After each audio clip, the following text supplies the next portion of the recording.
right, so good morning. My name is Cesar Espinosa, and I'm Executive Director of FIED. Today we are here with the Menchaca family, but we shouldn't be here. And we shouldn't be here because the events that unfolded on the evening of July 17th should have never happened. Let me say that again.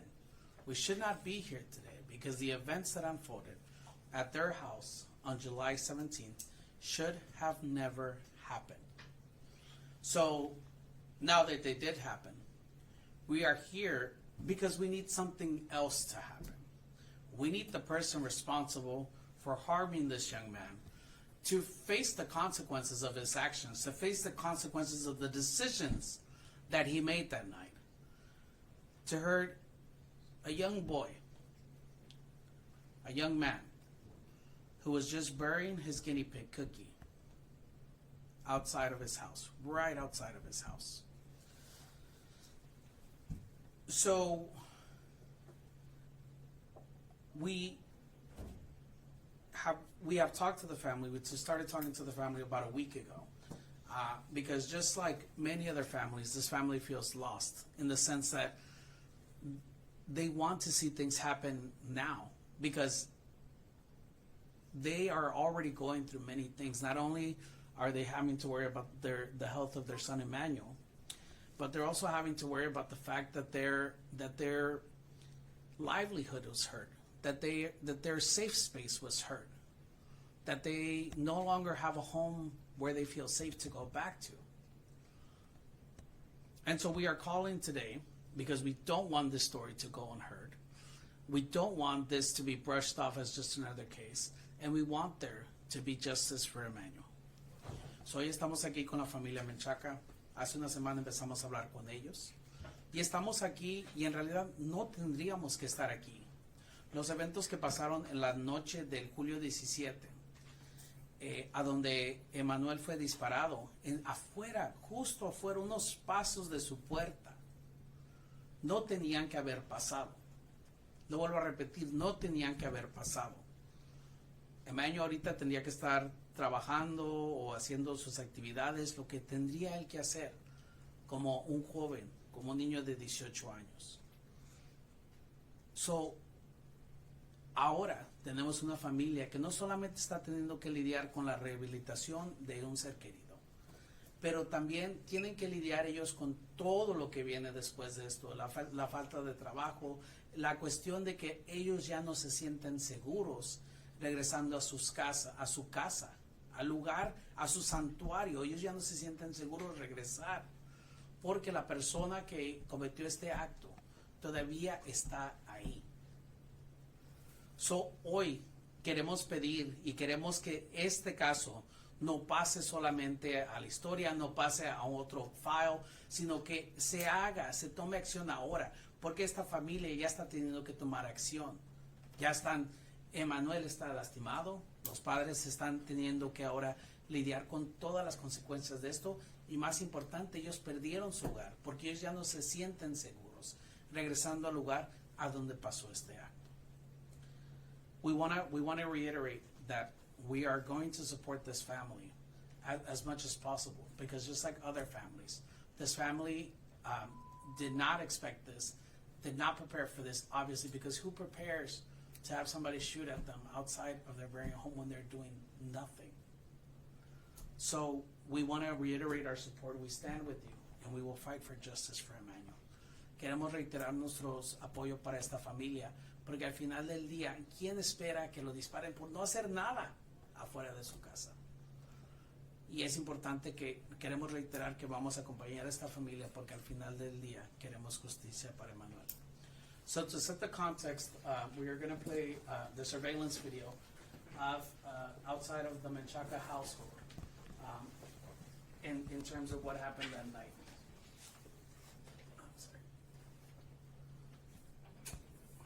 The first video that you will see is the full speed video, and then we've slowed it down in the second take so we can kind of sit here and analyze them. Ms. Menchaca, this is right outside of your home, correct? Correct. Okay. So the door is right here. Yes, You see right there, that's your right younger outside brother, my and then you bedroom see window. him shake, and then unfortunately you see young Emmanuel confused about what's going on, get up and go back inside of the house. And then you see the man standing over here, way over there, with many obstacles in his way, shooting in the direction of the Menchaca household. Now You see here, the door open and closing. here the video is slowed down to 25%, so we can take a closer look at what happened. You see, also important to point out that this was all witnessed by Emmanuel's younger brother, who's only 12 years old. He comes out this way, just walking, minding his own business. Nothing's happening. You see the door open.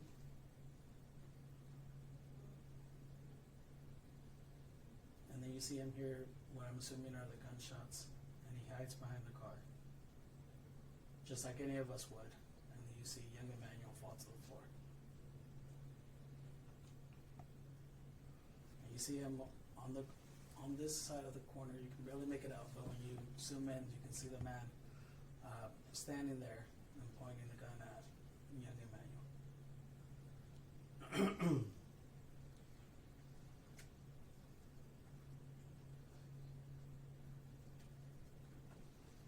And then they rush inside.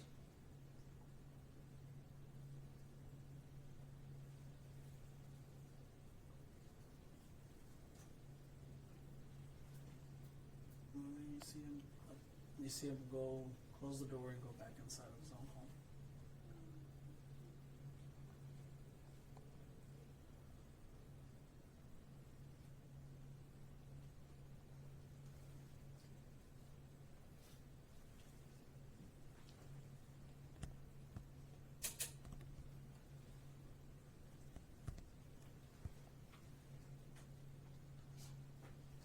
All right. Thank you.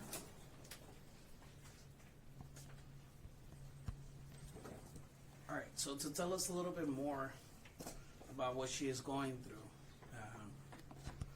it's going to be Emmanuel's mom, Andrea. And we want to, we always talk about this, and for those of you who have visited us before, and for those of you watching, we always talk about how strong our community is, and we want to commend you for your strength, and we want to commend you for doing what I think every parent in this room would do, which is to call for justice for our kids. I have a 7-year-old son, and I can't even imagine what you went through. And we want to make sure that your voice is heard, and that at the end of the day we get the justice that you deserve. So she'll say her testimony mostly in English, and then she'll have a few words in Spanish. Hello, my name is Andrea Menchaca. I am the mother of Emmanuel and Evan Menchaca that were both victims of Wednesday night, July 17th. So I wrote what happened. Wednesday night, July 17th, my son Emmanuel got off from his warehouse job at 11 p.m. I picked him up. I arrived at his job at around 11:06. By the time we made it home, probably a little bit after 11:30. Earlier in the day, prior to his shift to going into work at 3 p.m., his guinea pig, Cookie, had died. Due to him having to rush in to go to work, he was unable to bury him right then and there, so he had planned to bury the guinea pig once he made it back from home from his night shift, that he got home. So after he was trying to dig in different areas of our house due to our dirt almost being clay-like, unfortunately the spot that he picked, he didn't know that would change his life, change everyone's life forever. He found the easiest spot to dig on the right side of our home, which is basically where my bedroom is, right outside my bedroom. My son Evan, who was only 12 years old, had went outside to help Emmanuel to hold his phone as a flashlight to make sure to see what he was doing, digging and stuff. They had already finished the burial. They threw all the dirt on top of where Cookie was buried in a shoebox. And as you can see on the video, Evan comes around the corner of my house first, and my son Evan is a victim as well because he was shot at. He was the one that walked first. He, as you can see in the video, he kind of like is startled. His shoulders moved to the noise of the gunshot, runs behind my car to then witness my older son, Emmanuel, 18 years old, get shot. And he verbalizes, my footage unfortunately doesn't have sound, but you can make out, like reading his lips, that he tells the neighbor, what the F did you just do? And he's in the video like talking to him and telling him like, what the F did you just do? Then as you see in the video, my son gets shot, and he said he thought he tripped, like it was obviously unexpected. And he got up just like nothing after being hit, and that was all by the grace of God, and that's why he is here today with us, because he wasn't going to let that keep him from us. After Emmanuel gets shot, he realized, after he walks up, he realizes that he was shot, and he walks to my door, and he looks to his left, seeing the neighbor's door close. As you guys can see on the video footage, he looks directly into the side where the suspect was standing, and the suspect was still out, and then closes the door. And then followed by Evan. Evan ran in after Emmanuel. I jumped out of my bed as I was still awake at this time. I was up doing homework stuff, and I jump out of bed because I heard my 12-year-old cursing, saying, what the F, what the F? So I jump out, and I see Emmanuel's eyes in complete shock, and, just so big and in shock, and, he's holding his chest. And then my son, Evan, tells me the neighbor shot him. So then I yell to my husband, who was asleep, Emmanuel's been shot, call the police. He calls the police, they get there, the 911 call was at 12:30 p.m. AM, yes. And they, HPD arrives roughly about 5 minutes later, followed by the firefighters and then ambulance. As we were waiting on someone to arrive on the scene, I had my son in my hands. I had him laying down. I was applying pressure to him, and it's a moment that you don't want to replay or remember, but unfortunately that's something that's going to have to be happening for some time due to this long journey. But Emmanuel was scared, like any person. He basically was like trying to say his goodbyes, telling me that he loves me, telling my husband that he loves him. He asked his cousin, for his rosary. At that time, he knew that the only person that he could seek or ask for help is the man upstairs. And, as a mom, you have to be strong. As a parent, as any parent, you have to be strong for your child. And so I kept my face, as blunt as possible and strong, and I reassured him that he was going to be okay and that he wasn't going to be left alone. I didn't even get to go with him on the ambulance ride from how quickly they took him, and I just ran to my room, which was a door away from the living room, where I had him laying down just to grab shoes to get into the ambulance with him. As soon as I ran outside, they took off. So then my husband and I go to the hospital. At this time, we don't even know for certain which hospital he is at. And if I could go back a little bit, when everything happened, right away I told my 16-year-old to call their grandma and their aunt to come to my home, because I knew, based on how I saw my son, that we were gonna have to be at the hospital with him. And they're minors. I didn't want to leave them alone with officers, or in general, just given the fact of what had just happened, and the neighbors are right there, So, so they call, to get someone to come out there, and my mom and my sister were unable to get into the house. By the time they arrived, HPD said no one was allowed to enter.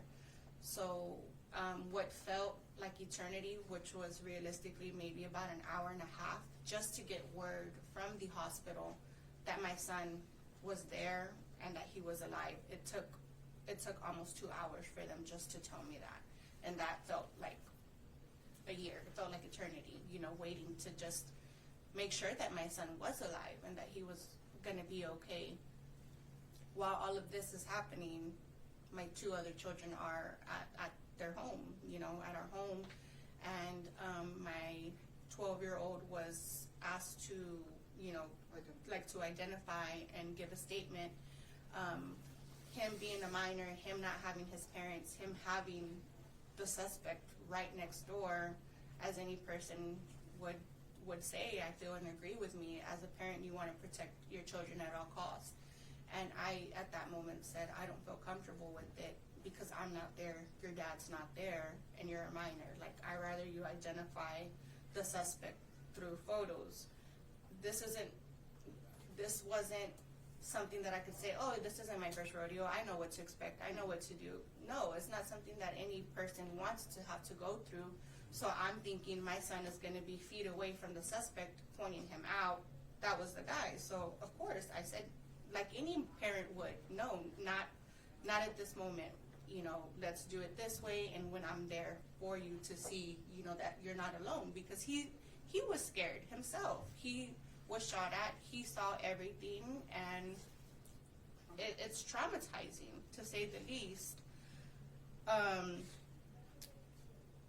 My son was in the ICU for 17 days. He just got discharged yesterday. He was intubated, God knows how many days, honestly. Like, my days are all over the place right now. He was intubated, extubated, just to be re-intubated, and stayed intubated for a long period of time. He had laceration to the liver. He had injury to the lung. He had a lot of respiratory distress during his hospital stay in ICU, and that's why he was kept in ICU for such a long time. And his diaphragm was also punctured. There's a hole in the diaphragm. So my son didn't deserve, no child deserves to get shot outside of their own home when they were simply just trying to give a proper burial to a pet animal. You know, that just goes to show you, you know, our son's morals. They're not, oh, let me just dispose of this stray cat or this guinea pig in the trash. No. And the fact that we've been displaced from our home, you know, that we no longer feel safe there in that home. It's no longer a home to us. And the fact that they're just there, you know, it's unfortunate, to say the least. In Spanish, yes. Mi nombre es Andrea Menchaca, yo soy la mamá de Emanuel. El miércoles 17 de julio a las 12:30 de la madrugada, la vida de mis hijos fue cambiado por siempre. Nuestro vecino disparó a mis 2 hijos, uno que tiene 12 años y el otro que tiene 18 años. Simplemente después de que estaban enterrando a una mascota de marranito que se le había muerto antes de irse al trabajo ese día. Mi hijo Emanuel salió del trabajo a las 11 más o menos para el horario que llegamos a nuestra casa, ponle que fue como las 11:30.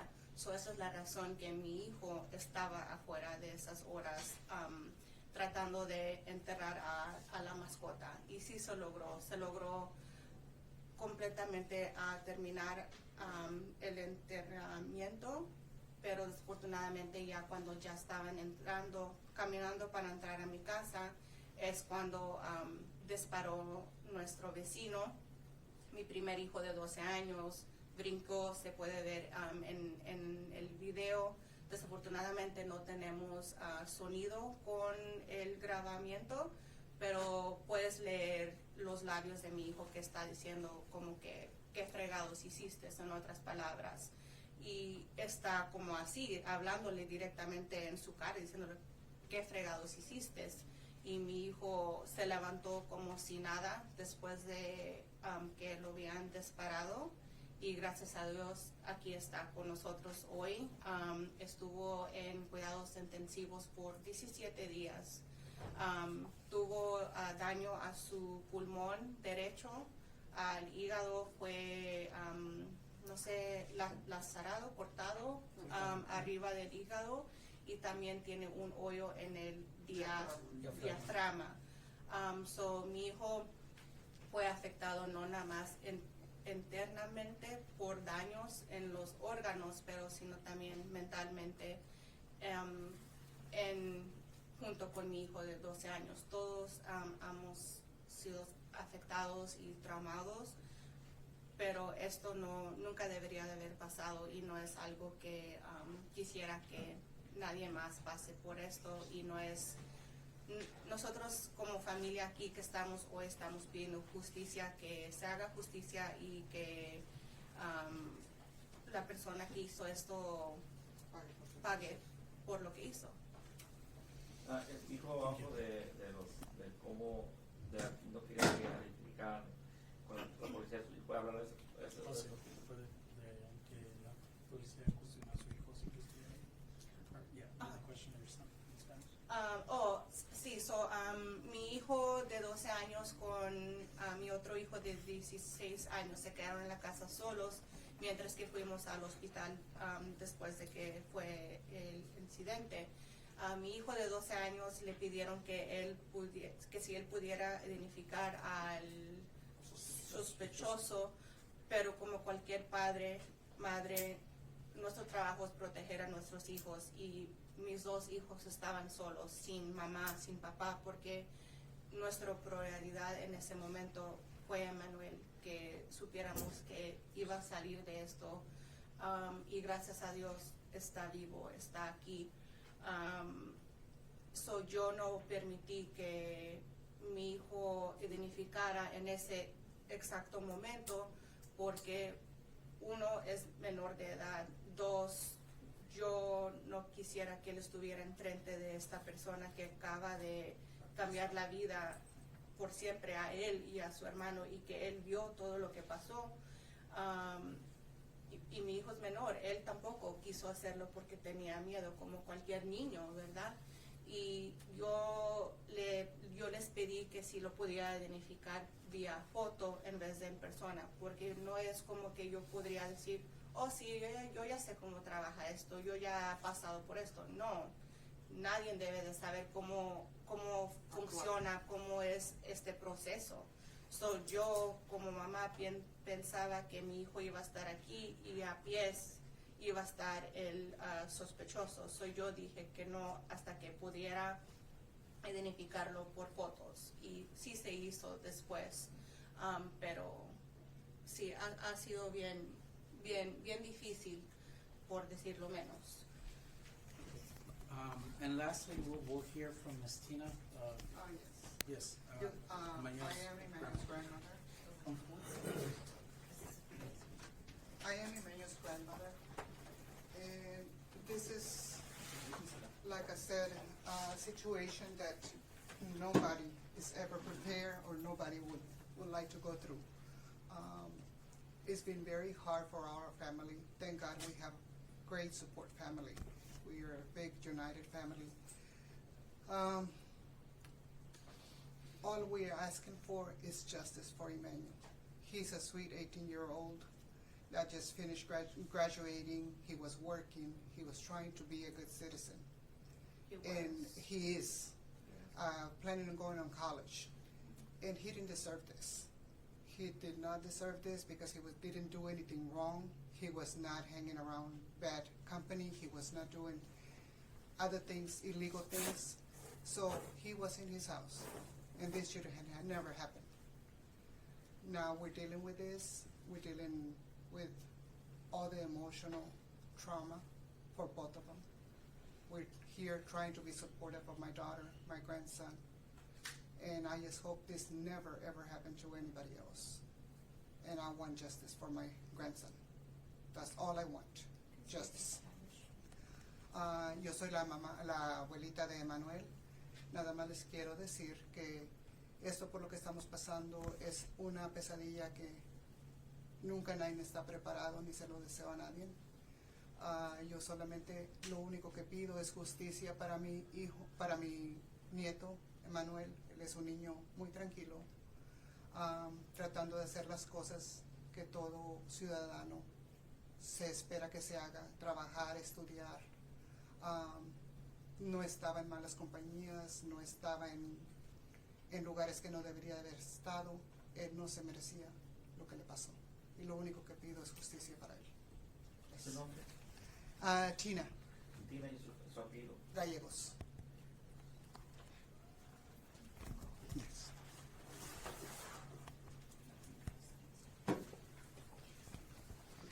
All right. We won't have Emmanuel speak because he's still very affected, but I did wanna emphasize Emmanuel's strength. The fact that he is sitting among us here when just last week we didn't know, we had no idea where he was going to be or how he was going to be. But we knew where he was going to be, but we didn't know his condition.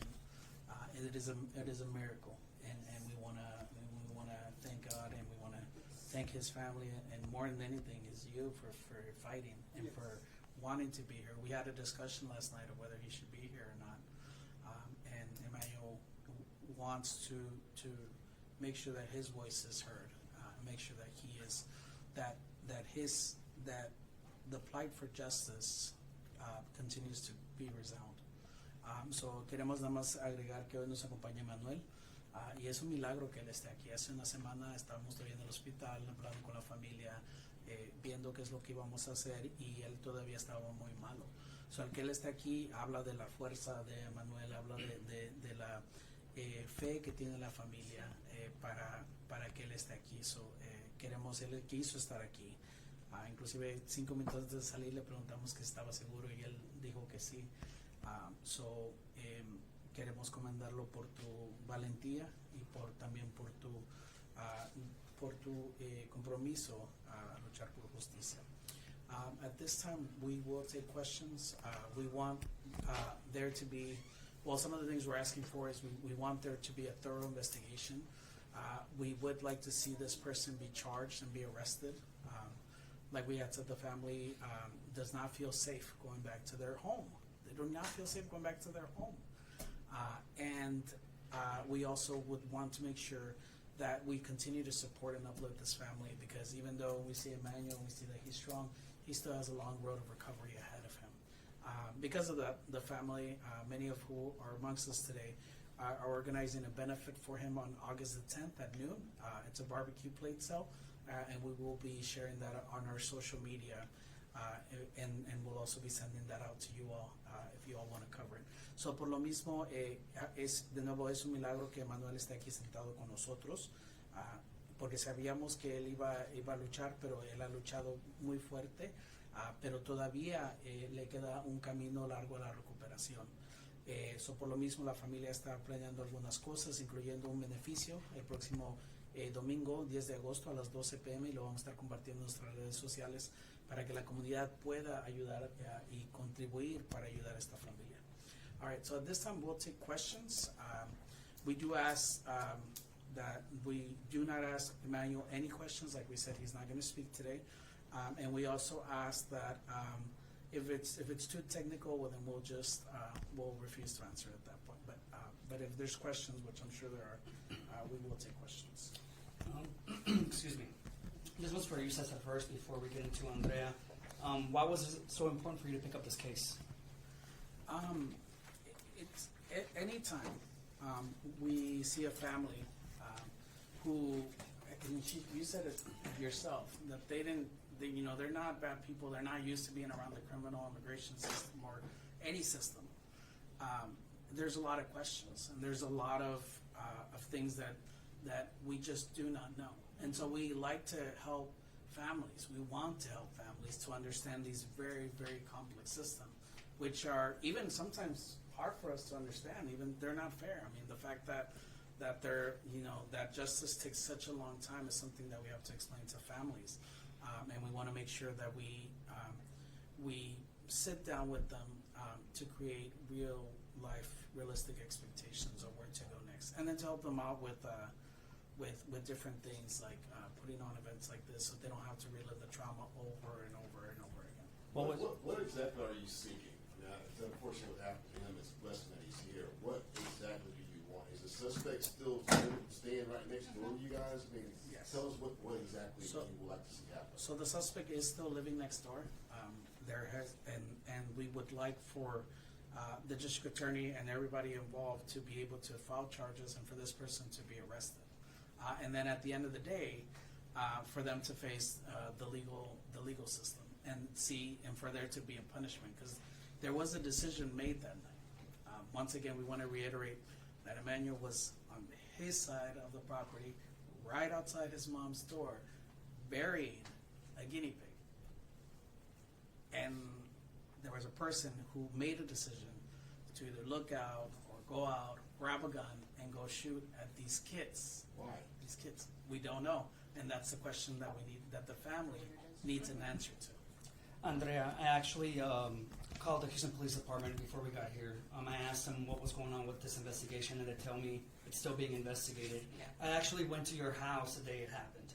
Okay. I spoke to the neighbor, one of the neighbors. They tell me that they see a lot of type of gunshots and things like that in that neighborhood, but it happened in your own front yard. What goes through your mind when you think about that night? Just complete, distraught. You don't, even though I've been in the hospital with my son for the past 17 days, it's still like you don't really feel that you're going through this. It's just hard. It's hard to explain, in all honesty. It's just unfair, It's just unfair, but I don't have like a specific answer as far as so many things come across my mind. What has police told you? The same thing they're telling you guys. It's an ongoing investigation, and that's my biggest question is I want to know the motive to why. Just how everyone is asking me, why? Why were your kids shot at? If that investigator is watching right now, and you're able to tell him something or her something, what would you tell them?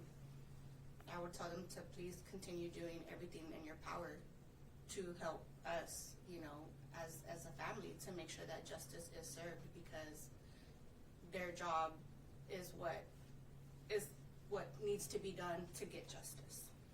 Gracias. ¿Me puedes decir qué es lo que está esperando de este caso y de todo eso que está? Al final de que todo termine, lo que estoy esperando es justicia, y justicia es para nosotros que el criminal que tomó la decisión, como dijo César, él fue el que tomó la decisión de agarrar esa pistola y disparar a mis dos hijos, que él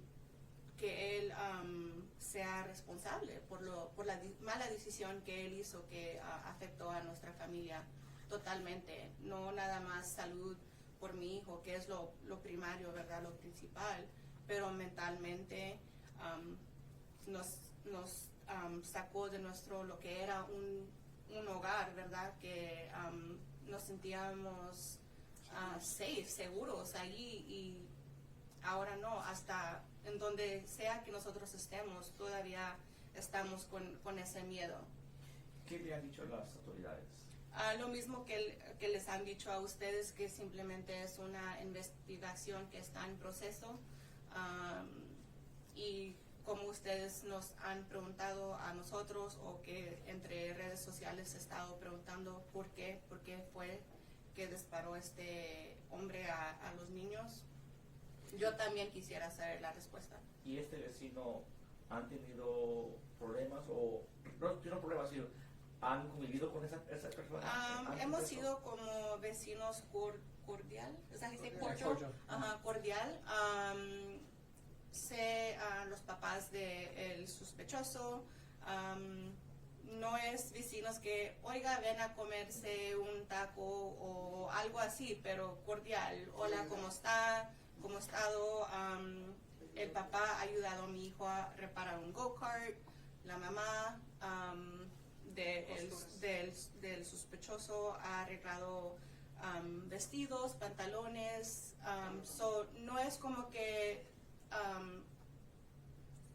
fuimos enemigos o que había conflictos, problemas, nada que ver así. Pero ustedes hasta ahorita tienen que lidiar bien con esta persona. Pues no estamos en nuestra casa, pero pues sí como teníamos que ir a levantar cosas de nuestra casa, ropa o lo que sea. También tenemos 2 mascotas que teníamos que ir a sacar, a darles de comer y todo eso. Pero para responder su pregunta más sencillo, sí, los hemos tenido que ver. ¿Y tienen miedo de regresar a la casa? Claro, claro. No, y como había dicho en español, no nada más es de tener miedo ahí, simplemente no nos sentimos seguros donde sea, porque cualquier ruido, cualquier cosa nos espanta. Do you feel safe going back home? Can you say that? Oh, no, para nada me siento segura. Oh, in English, sorry. I definitely don't feel safe going back home, and that's me, so my kids have reiterated to us as well that they do not want to go back home, and I wouldn't. Andrea, you guys have been, you mentioned it several times already about you guys aren't going back home. How do you explain that to your family that home is no longer home?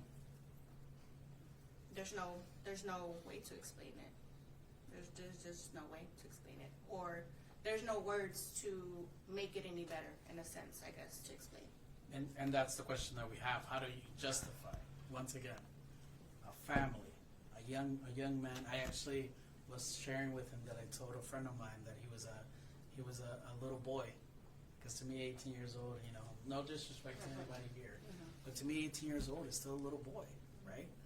And he's like, no, that's a man. He's like, no, it's a boy, right? How do you explain that who shoots at children?